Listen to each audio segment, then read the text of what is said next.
there is a budget that is supposed to pass in Israel. If this financial budget does not pass, does not get approved, the government collapses. The government collapses, and there would be a new early election. If there is a new early election, that means that Benjamin Netanyahu is out of the picture. If Benjamin Netanyahu fails to achieve this, that's it, he's gone. What's happening now? And are we anticipating a situation inside of Israel where there could be something a little bit earlier than that? There was a recent report in Israel that the Orthodox, well, the Haredi members of the Israeli government, they are actually now thinking of withdrawing from the Israeli government. And the reason is, well, Benjamin Netanyahu is constantly applying pressure and he's trying his luck, and it's not really working for them. These people are in the government at the end of the day for their own benefits, and they will remain there so long as their benefits are taken care of. That means we need to have money. We need to get the money, and we can't really trust what Benjamin Netanyahu is saying or any of the deals that he has. So there was this report in one of the Israeli newspapers who called this a political earthquake. A political earthquake. Why?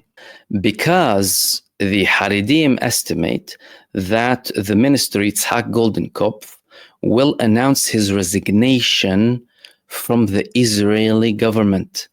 If this man resigns from the Israeli government, that's going to be a very big problem, and that would collapse the Israeli government over a month before the deadline.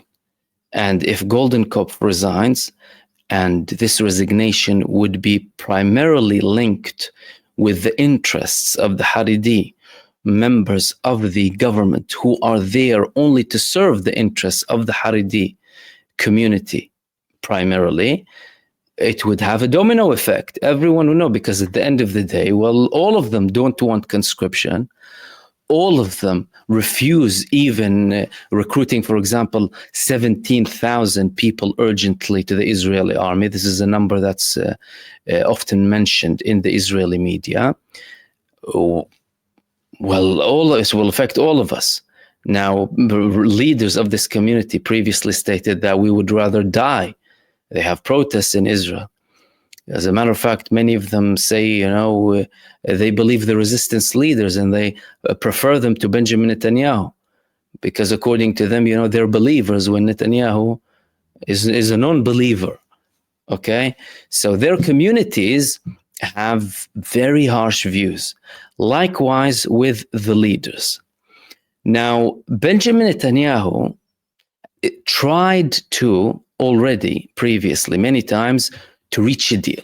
And to be fair, he succeeded in many cases in delaying any of these attempts to try and recruit the Haredi communities. Although now we have a Supreme Court order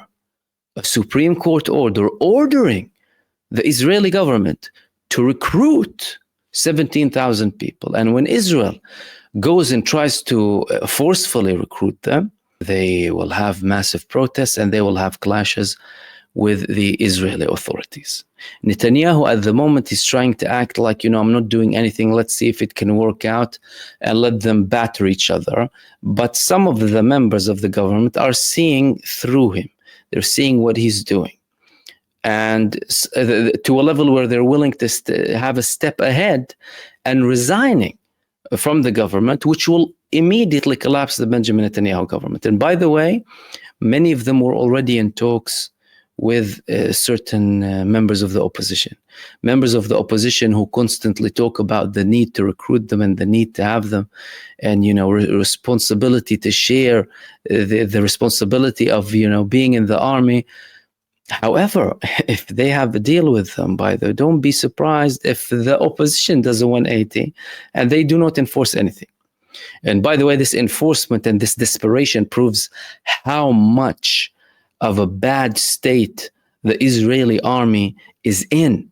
They desperately need so many people because so many of them died. The new Israeli IDF chief of staff let it slip 6,000 and tens of thousands of wounded alongside hundreds of thousands PTSD. Okay. This is very important. However, Benjamin Netanyahu will try somehow and reach a deal with them. However, this is not guaranteed. Which leads us to the next thing that I wanted to talk to you about. The Israeli, resigned minister, Itamar Ben-Gvir, the one who so many people like, a very popular figure across the world because of his humanitarian views. This man had a statement, a very interesting statement this time. I mean, he always has interesting statements, but Itamar Ben-Gvir is now having a statement, saying that the hostages are Hamas, basically. Ben-Gvir accuses freed hostage Eli Sharabi of echoing Hamas propaganda in his testimony. All of a sudden, the Israeli prisoners of war, or what Israel calls the hostages, they're echoing Hamas. I mean, the next thing you'll know, he'll tell you they are members of Hamas. I mean, what's left? What's left for him to say that they are Hamas? Nothing really. What did this man say that, made Itamar Ben-Gvir upset? Did he say something that offensive?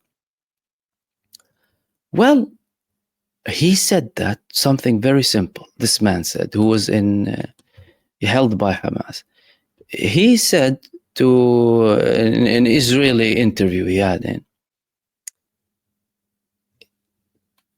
that Hamas, at one point, they started to make conditions a bit more difficult for us, especially with the males and those serving age, so which Hamas considered to be soldiers.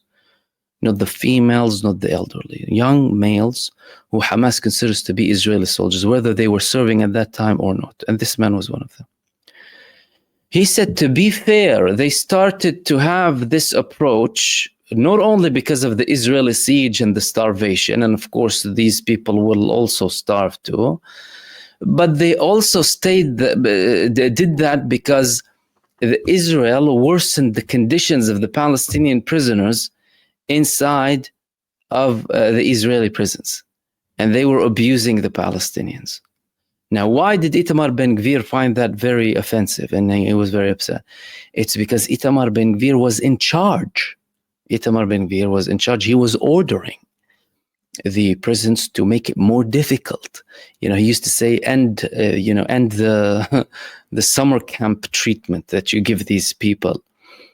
Torture them, hit them, and he always used to call for the death penalty. And as a matter of fact, they were implementing the death penalty through torture and neglect. Anything but really putting someone on an electric chair. And that's why Itamar Ben-Gvir was very upset. He said that, no, and I don't apologize. And he is echoing Hamas. And no, we should starve them. We should now, in Gaza, we should bomb all of the food warehouses, everything, and go back to intensive war, starve the living daylight out of everyone inside of Gaza. He's saying that, and also blaming the Israelis who are there of echoing Hamas, or even being members of Hamas, in the words of some of the followers of Itamar Ben-Gvir and people like him.